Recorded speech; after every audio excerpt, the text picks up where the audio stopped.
Hi, this is Ed Baig from USA Today. So it's been not quite a year and a half since Yahoo spent $1.1 billion on the social media network Tumblr.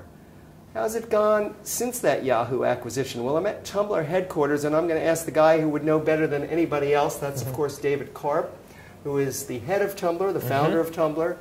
So how has Yahoo changed the experience of what Tumblr is? I mean, what have you guys meant to Yahoo? What has Yahoo meant to Tumblr? Sure. I mean, look, a big part of the promise, Marissa's promise, and just the kind of excitement around this opportunity for both of us was not to change Tumblr or change the path that we're on, but it was Marissa's excitement about that path that we were on and all the opportunities that she and the team saw there for them to chip in and help out. So, really, if you look at what's happened in the last year and change, it's been us continuing to invest in and build out our own engineering resources, our own effort, our own product effort and business effort here at Tumblr, building out our own leadership team. And I mean, remember, we have our own executive leadership team here at Tumblr that I've continued to manage. We have our own team of almost 300 people. We're going to cross 300 people before the end of the year, most of them here in our headquarters in New York City. But in a few areas that have been absolutely crucial to our business and growth of this thing, we've been able to lean on Yahoo or work with Yahoo to move a whole lot faster. So that was really the promise that set us down this path, got everybody really excited.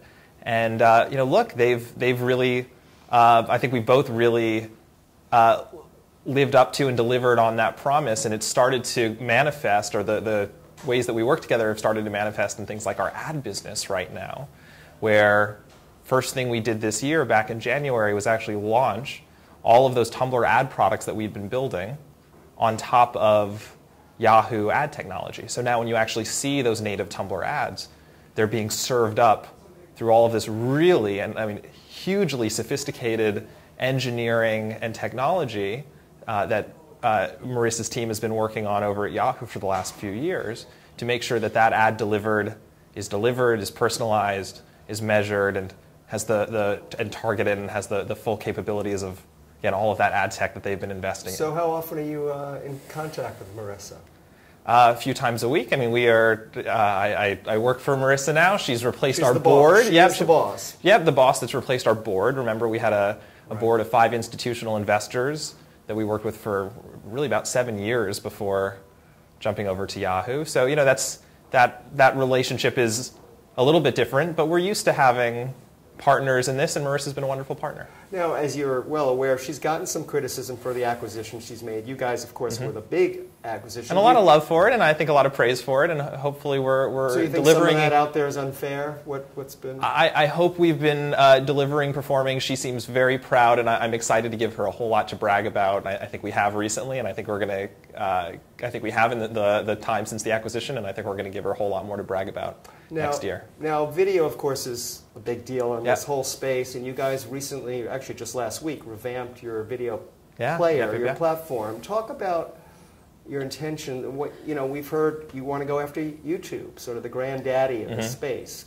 Is that realistic? It's not. No, that drives me kind of nuts because it was really unfounded. We love YouTube. They make up a huge amount of content on our platform, and our hope and our constant mission in all of this is to make Tumblr a bigger and bigger canvas for every aspiring and talented creator out there in the world. And part of being the biggest canvas isn't just edging out every other creative tool. It's about celebrating and supporting this ecosystem of creative tools. And that's where you've seen us invest hugely in our integrations with Vine and Instagram, right? That was a big, big part of this video relaunch. We already have great support for platforms like YouTube and Vimeo. We want to continue to make sure that Tumblr is a great place to share video however you want to do that, however you want to commercialize it. And so we've worked really hard on support for these third-party platforms. And video is growing at twice the rate, is that right? It is. Video. So this is, it was so clear to us that video is such a huge opportunity for us to innovate. I mean, it is by far and away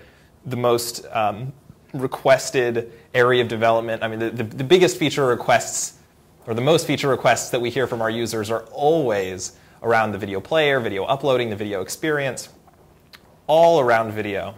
Let me ask you about the social media space generally, and obviously where you guys fit into it. I mean, everything, out there from Ebola to how well is Apple Pay doing? I mean, social media weighs in on all these things, of course, and everything else that's out there. I'm curious how you view Tumblr's role in this whole sort of space. Yeah, I think it really comes down to empowering those creative minds out there in the world to make their best work and get it in front of an audience. And I think if you look at the rest of and in that way I think it's much more of a media and art platform than it is necessarily a social platform. Because you have these incredible social networks that are great at communication. They're great at getting a message out, particularly if you're like a celebrity, if you sort of demand the attention and audience. Like those networks can be great at getting a message out.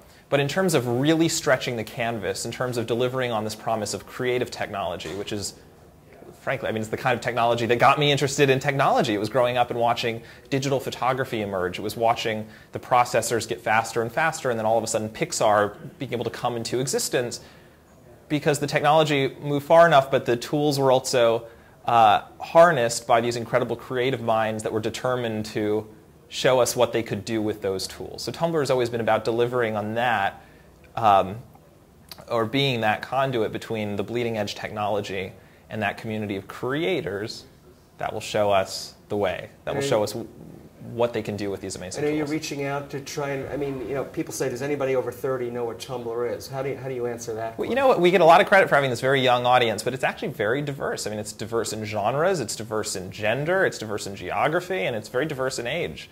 So half of our users today are over 34. There's a really wide representation of all demographics on Tumblr today. Great. Well, David Karp, appreciate your letting us into Tumblr. Thank you so much for hanging out. Thank you.